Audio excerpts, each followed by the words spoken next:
Hello friends, welcome to my channel Dipti Prithibi. আবার একটি নতুন গল্প নিয়ে ফিরে এলাম। গল্পটি ভালো লাগলে লাইক, কমেন্ট এবং শেয়ার করবে, এবং আমার চ্যানেলে যদি নতুন এসে থাকো তাহলে চ্যানেলটিকে সাবস্ক্রাইব করে আমার পুরো গল্পটি শুনবে। স্কুলের শেষ পিরিয়ডে এসেছিল ফোনটা। তখনও ছুটির ঘন্টা বাজতে 15 মিনিট বাকি। শেষ পিরিয়ডে ক্লাস ছিল না বলেই তটিনী ফোনটা তখন অন করেছিল, আর তখনই ফোনটা ঢুকেছিল। তটিনী নিজে নাম্বারটা দিয়েছিল 4 মাস আগে। সেবার কাকতালীয়ভাবেই দেখাটা হয়েছিল ওদের। লোকটা যে নম্বরটা রাখবে আর ওকে ফোন করবে ভাবেনি কখনো। কিন্তু হাসপাতাল কথাটা শুনে চুপ করে বসে থাকতে পারে না আর। বর্দিকে বলে ব্যাগটা নিয়ে বেরিয়ে এসেছিল। বাইরে তখন অভিভাবকদের ভিড়, ছুটি হবে। মাদের জটলার পিছনে বেশ কিছু বাবাদের দেখতে পায় তটিনী। ঘড়িতে 2:40। এ সময় কাজকর্ম বাদে বাবারা সময় পায় বাচ্চাদের নিতে আসার। অবাক লাগে ওর। এই বাবারা কি প্রতিদিন আসে? চাকরি বা ব্যবসার ফাঁকে সন্তানের জন্য এই সময়টুকু ওনারা কি করে ঠিক রেখেছেন? হঠাৎ তটিনীর মনে হয়, এই বয়সে এসে সে কি হিংসুটে হয়ে পড়ল। সারা জীবন কার্পুলের ভরসায় স্কুল গেছে। যে মেয়ে তার কি এসব ভাবতে আছে? অটোতে 5 মিনিটে পৌঁছে গেছিল সরকারি হাসপাতালে। ফিনাইল, ওষুধ আর রোগের গন্ধ মিলেমিশে একাকার। নাকে রুমাল চেপে এগিয়ে যায় তটিনী। 15 মিনিট ধরে খোঁজার পর বারান্দার এক কোণে নোংরা বিছানায় চোখ যায়। রুগ্ন খয়াটে শরীরের মধ্যে ধুকপুক করছে প্রাণবায়ুটা। বহুদিন আগের চেনা ছবিটার সাথে মেলাতে পারে না ও। চোখের কোণটা ভিজে ওঠে। স্যালাইনের বোতল থেকে সেরা ওঠা হাতের ফাঁকে সূচ গুজে জলীয় তরল প্রবেশ করছে শরীরে। কিছুক্ষণ সেদিকে তাকিয়ে ডাক্তারের খোঁজে এগিয়ে যায় তটিনী। আজ কথা হবে না আর। পরদিন সকালে আসতে বলে নার্স মেয়েটি। অবস্থা বিশেষ ভালো নয়, জানিয়ে দে। আরেকবার বিছানার পাশে এসে দাঁড়ায় তটিনী। একবার ভাবে ডাকবে, তারপরে মনে হয় কি দরকার। এতগুলো বছর যখন পার হয়ে গেছে, আর মায়া বাড়িয়ে কী লাভ? সে তো কোনোদিন ডাক খোঁজ করেনি। পায়ে পায়ে বেরিয়ে আসে সে। একটা বুড়ো লোক এগিয়ে আসে। একেও সেদিন দেখেছিল। লোকটা বলে, শেষ অবস্থা, আমরা একসাথে থাকতাম, ওকে সাহায্য করতাম কাজে। তটিনী কথা বলার উৎসাহ দেখায় না তেমন। এবার আমরা একসাথে ঠাকুর দেখতে যাব তো পূজায়? ছোট্ট মেয়ে আদুরে গলায় বলে ওঠে। তুমি জানো তটিনী, বাবা কত ব্যস্ত থাকে ওই দিনগুলো। আমরা মামা বাড়ি যাব কেমন? ভাতের দলাটা ওর মুখে গুজে দিয়ে মা বলে ওঠে, একদম না। এবার বাবা, তুমি একসাথে পূজায় ঘুরব। দৌড়ে পাশের ঘরে চলে যায় মেয়েটা। লোকটা কাগজ কেটে রঙিন ফুল বানাতে ব্যস্ত। মেয়েটা সামনে গিয়ে বলে, বলো এবার পুজোয় আমায় অনেক ঠাকুর দেখাবে? লোকটা অসহায় দৃষ্টিতে তাকায়, বলে, ওই কদিন তো আমি ব্যস্ত থাকবো মা, আচ্ছা দেখছি। ততক্ষণে মা এসে দাঁড়িয়েছে দরজায়। একটু কর্কশ কণ্ঠে বলে, একটা দিন কি মেয়ের কথা ভেবে শো বন্ধ রাখা যায় না? কি এমন শো তোমার? কটা লোকেই বা দেখে? চোখ নামিয়ে নেয় লোকটা। বলে, এই কটা দিন একটু লোক হয় শো দেখে, সারা বছর তো আজকাল ঘরে বসেই কাটে। তটিনী জানে তার বাবা ম্যাজিশিয়ান। কয়েকবার বাবার ম্যাজিক শো দেখতেও গেছে। রঙিন জোব্বা পরে মাথায় পাগড়ি বেঁধে বাবা যখন খেলা দেখায়, বাবাকে অন্য গ্রহের মানুষ মনে হয় ওর। কিন্তু বাবা আজকাল বড্ড মনমরা হয়ে থাকে। 1 বছর হলো ওর মা শহরে চাকরি করতে যায়। তারপর থেকে বাবা আরও চুপচাপ হয়ে গেছে। বাবার তো রোজ শো থাকে না।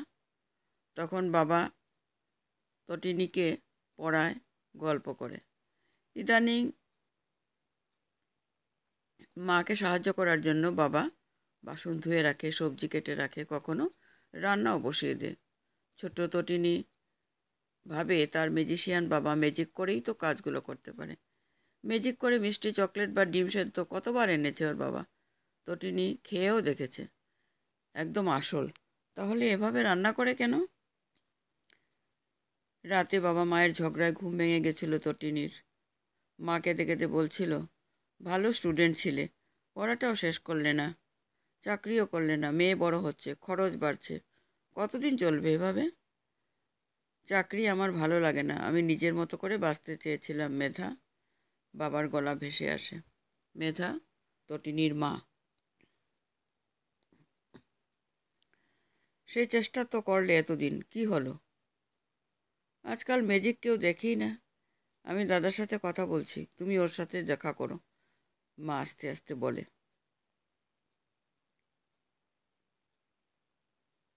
শ্বশুর বাড়ির দয়ায় বাঁচতে বলছো? বউয়ের পয়সা তো খাচ্ছিলাম এতদিন, এবার শালার দয়ায়? বেকার ঘরে বসে থাকার থেকে তো ভালো। আমি ভুল করেছিলাম তোমার সাথে বেরিয়ে এসে। ফল ভুগছে মেয়েটা। মা ঝাঁঝিয়ে ওঠে, ভয় পায় ছোট্ট তটিনী। এক অন্যরকম ভয়। চাদরটা মুড়ি দিয়ে কানে বালিশ চাপা দেয় ও। পূজার কটা দিন মুখ বুজে মামাবাড়িতে কাটায় বাচ্চা মেয়েটা। ভালো লাগে না এখানে। মামাতো ভাই রেয়ান খুব পেছনে লাগে। ওর দামি জামা, জুতো, খেলনা এসব দেখায় সব সময়।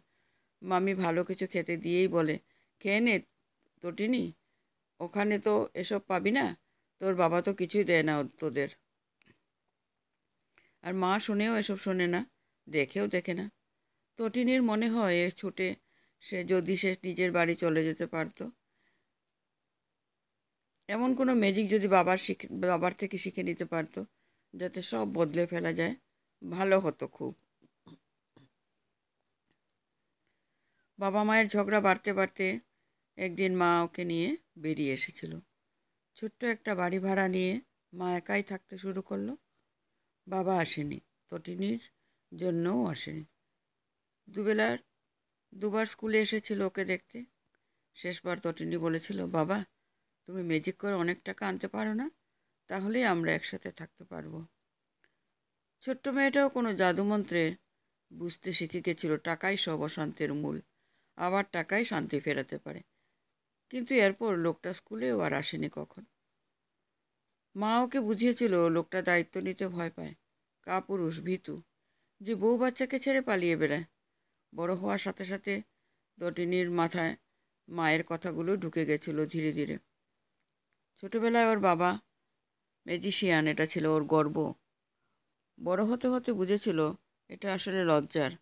একবার ওর বন্ধু প্রিয়ার জন্মদিনে এক ম্যাজিশিয়ান এসেছিল খেলা দেখাতে। কয়েকটা সাধারণ খেলা দেখিয়ে কত হাততালি পেয়েছিল লোকটা। তটিনী সেদিন বন্ধুদের বলে ফেলেছিল ওর বাবাও ম্যাজিশিয়ান, আরও ভালো খেলা দেখায়। কিন্তু শুনে সবাই হেসেছিল। প্রিয়ার বাবা মা প্রিয়াকে আর মিশতে দেয়নি ওর সাথে। সেদিন ছোট্ট মেয়েটা বুঝেছিল ম্যাজিশিয়ানের মেয়েকে কেউ ভালো চোখে দেখে না। এরপর বাড়ি বদলে মায়ের হাত ধরে ওরা শহরের ছোট্ট 2 কামরার ফ্ল্যাটে এসেছিল। অন্য স্কুলে ভর্তি হয়েছিল। পড়াশোনায় তটিনী বরাবর ভালো। সেখানেই সব মনোযোগ দিয়েছিল ছোট্ট মেয়েটা। ওই বয়সে বুঝেছিল নিজের পায়ে দাঁড়াতে হবে, মাথা উঁচু করে বাঁচতে হবে। বাবা শব্দটা ওর কাছে ম্যাজিকের মতোই এক অলীক কল্পনার দুনিয়ায় হারিয়ে গেছিল। মা একাই কষ্ট করে ওকে মানুষ করেছিল। কলেজে পড়ার সময় বন্ধুদের সাথে একবার শান্তিনিকেতনে যাচ্ছিল ও। তখন একবার লোকটাকে দেখেছিল ট্রেনে ম্যাজিক দেখাতে। কেউ সেভাবে দেখছিল না। লোকটা ওকে চিনতেও পারেনি, কিন্তু ওই রংচটা নীল ভেলভেটের চুমকি বসানো পোশাক আর জাদুর লাঠিটা তটিনীকে একবার সে মায়াময় ছোটবেলায় টেনে নিয়ে গেছিল। জোর করে বাইরের দিকে তাকিয়েছিল ও। মনে মনে চাইছিল লোকটা চলে যাক। কিন্তু লোকটা নেমে যেতেই কেমন একটা কান্না দলা পাকিয়ে উঠেছিল বুকের কাছে। এক এক সময় বন্ধুদের বাবাদের দেখলে হিংসা হতো। কেন ওর বাবা এমন হলো? কেন আর 5টা মেয়ের বাবার মতো হলো না? ওর তো ইচ্ছে করতো মেলায় ঘুরতে বাবার সাথে, পূজার ভিড়ে বাবার সাথে রোল বা ফুচকা খেতে, রঙিন বেলুন কিনে বাবার হাত ধরে বাড়ি ফিরতে। এসব সাহায্যেও পেল না কখনো। ফোনটা এসেছিল ভোরবেলায়। সব শেষ। ম্যাজিশিয়ান বাবার জীবনের ম্যাজিক থেমে গেছিল। ফোনটা রেখে রান্নাঘরের দিকে তাকিয়েছিল তটিনী। চায়ের কাপে চিনি গুলতে গুলতে মা বলেছিল, এত সকালে কার ফোন তটিনী? ও বলতে পারেনি। যে মহিলার জীবন 20 বছর আগেই বদলে গেছে তাকে নতুন করে কি আর জানাবে সে? 20 বছরে ও মাকে কখনো দেখেনি বাবার খোঁজ নিতে। শাঁখা সিঁদুর মা ছেড়েই এসেছিল, তবে রঙিন শাড়ি মা এখনো পরে। যদিও একমাত্র তটিনী জানে মার জীবনটা ধূসর স্লেটের মতো বর্ণহীন। চাটা খেয়ে ও উঠে পড়ে। একবার যেতে হবে। লোকটা ওর নম্বর দিয়েছিল হাসপাতালে, তাই ওরা ফোন করেছিল। কয়েক মাস আগে ওদের স্কুলে এসেছিল লোকটা ম্যাজিক শোয়ের জন্য বলতে। প্রিন্সিপাল শুনেই বলেছিল, আজকাল বাচ্চারা কম্পিউটার গেম খেলে আর বিদেশি সিনেমা দেখে। ওদের জীবন গতিশীল। মনোরঞ্জনের হাজারটা উপকরণ ওদের চারদিকে রয়েছে। মনে হয় না ওরা ম্যাজিক দেখবে। লোকটা তবু বলেছিল একটা শোয়ের সুযোগ দিতে। বিভিন্ন স্কুলে ম্যাজিক দেখিয়ে বেড়ানোই ওনার পেশা। সেই সময় তটিনী গেছিল প্রিন্সিপালের কাছে। ও চিনতে পারলেও সে মনে হয় না চিনেছিল। অবশেষে প্রিন্সিপালের উদ্যোগে 2 দিন পর হয়েছিল সেই অনুষ্ঠান। আর ম্যাজিক শুরু হওয়ার পর তটিনী বুঝেছিল তার ভেতর এখন সেই ছোট্ট বাচ্চা মেয়েটা লুকিয়ে রয়েছে, যে অবাক হয়ে সে ম্যাজিক দেখেছিল ঠিক ছোটবেলার মতো। শো শেষে একটু বোধহয় আবেগীয় হয়ে পড়েছিল ও।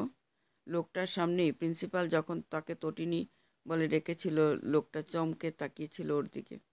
ম্যাজিশিয়ানের দৃষ্টি নয়, একটা চেনা মন কেমন করা নরম দৃষ্টি ছুঁয়ে গেছিল তটিনীকে। চলে যাওয়ার সময় নিজের নম্বরটা একটা কাগজে লিখে দিয়েছিল ও। ক্ষীণ একটা আশা ছিল মনের কোণে। ছোটবেলার থেকে পুষে রাখা আশার চারাগাছটা জল না পেয়ে শুকিয়েছিল মনের গহীনে। হঠাৎ করে এক অকাল বৃষ্টিতে প্রাণ পেয়ে গাছটা নেচে উঠেছিল। যে ছোট্ট মেয়েটা মায়ের হাত ধরে বেরিয়ে আসার সময় মনে মনে ভাবত, একদিন ঠিক ম্যাজিক করে বাবা সব আগের মতো করে দেবে, আবার ওরা একসাথে থাকবে, সেই মেয়েটা বোধহয় সেদিন নম্বরটা দেবার সময় এমন ম্যাজিক আশা করেছিল। কিন্তু সবচেয়ে বড় ম্যাজিশিয়ানের ইচ্ছার উপর কারো হাত নেই। সে যে কী চায় কেউ জানে না। এসব ব্যাপারে তটিনীর কোনো অভিজ্ঞতা নেই। হাসপাতালে পৌঁছে ঠিক কী করতে হবে ও তাও জানতো না। মেঝের নোংরা বিছানাটায় সাদা চাদরের পুটলিটার দিকে এক দৃষ্টিতে তাকিয়েছিল এক মেয়ে। ভাবছিল ওই ম্যাজিকের লাঠিটা ঘুরিয়ে কি দৃশ্যপটটা বদলানো যায় না? হয়তো কাপড় সরিয়ে লোকটা এখনই উঠে বসবে। হয়তো এখনই বলবে, ছুটি হয়ে গেছে, বাড়ি নিয়ে চল আমায়। নার্স এসে তাড়া দিতেই সম্বিত ফিরেছিল। কিন্তু একা সে কী করে কী করবে? ওই আগের দিনের বুড়ো লোকটাকে দেখেছিল তখনই। হঠাৎ সেই শেষ দিন ছোট্ট মেয়েটার বাবাকে বলা কথাটা আচমকা মনে পড়েছিল। টাকা, টাকা থাকলে বোধহয় সব হয়। ওই লোকটা আর জমাদারের সাহায্যে ব্যবস্থা হয়েছিল সব। খবর দেওয়ার কেউ তেমন ছিল না। ওরাই নিয়ে গিয়েছিল ভ্যানে করে শ্মশানে। তটিনী ভেবে রেখেছিল মাকে আর জড়াবে না এসবে। একাই সব সামলে নিয়েছিল। স্কুলটা শুধু কামাই হয়েছিল। চুল্লির গনগনে আগুনে যখন দেহটা শেষবারের মতো দেখা গেল, ওর মনে হচ্ছিল এটাও একটা ম্যাজিক। নশ্বর দেহ পঞ্চভূতে মিলিয়ে হয়ে যাওয়ার জীবনের সবচেয়ে বড় ম্যাজিক, যার ড্রপ সিন পড়ে গেল শেষবারের মতো। ফেরার সময় লোকটা ওকে ডেকে নিয়ে গেছিল খালের ধারের একটা ঝুপড়িতে। ঘরের দেয়ালে কয়েকটা রংচটা ফটো, ম্যাজিকের পোশাকের লোকটা, আর তার পাশে একটা ফটোতে বাবা মায়ের সাথে ছোট্ট তটিনী। জ্বালা করে উঠেছিল চোখটা। লোকটা একটা টিনের ট্রাঙ্ক বার করে খুলে ফেলেছে। বেশ কিছু ম্যাজিকের সরঞ্জাম আর তটিনীর পরিচিত সেই নীল ভেলভেটের জুব্বাটা। আর তো কিছুই ছিল না ওর। এগুলো কি করবে? লোকটির প্রশ্নের উত্তরে তটিনী কি বলবে জানে না। আচমকা চোখ পড়ে ম্যাজিকের সোনালি জাদুর লাঠিটার উপর। হাতে তুলে নেয় মেয়েটা। দেয়ালটার দিকে তাকিয়ে ঘোরাতে ইচ্ছা করে। যদি ওই দৃশ্যপটগুলোয় প্রাণ দিতে পারত, ম্যাজিক করে যদি একবার ওই ছোটবেলাটায় ফিরতে পারত। লাঠিটা হাতে নিয়ে বেরিয়ে আসে ও। ও চিৎকার করে বলতে ইচ্ছা করে, ও ম্যাজিশিয়ানের মেয়ে। ওই জাদুর লাঠিটাই ওর বাবার স্মৃতি হয়ে থাকবে ওর কাছে। ওর হারিয়ে যাওয়া ছোটবেলার গন্ধ মাখা ওই জাদু লাঠিটা যা ওকে মাঝে মাঝে নিয়ে যাবে এক ম্যাজিকের দুনিয়ায়, যেখানে ওর পরিচয় বলতে ও লজ্জা পাবে না। ওকে দেখে সবাই বলবে ও ম্যাজিশিয়ানের মেয়ে। নমস্কার, আজকের গল্পটি এখানে শেষ করছি।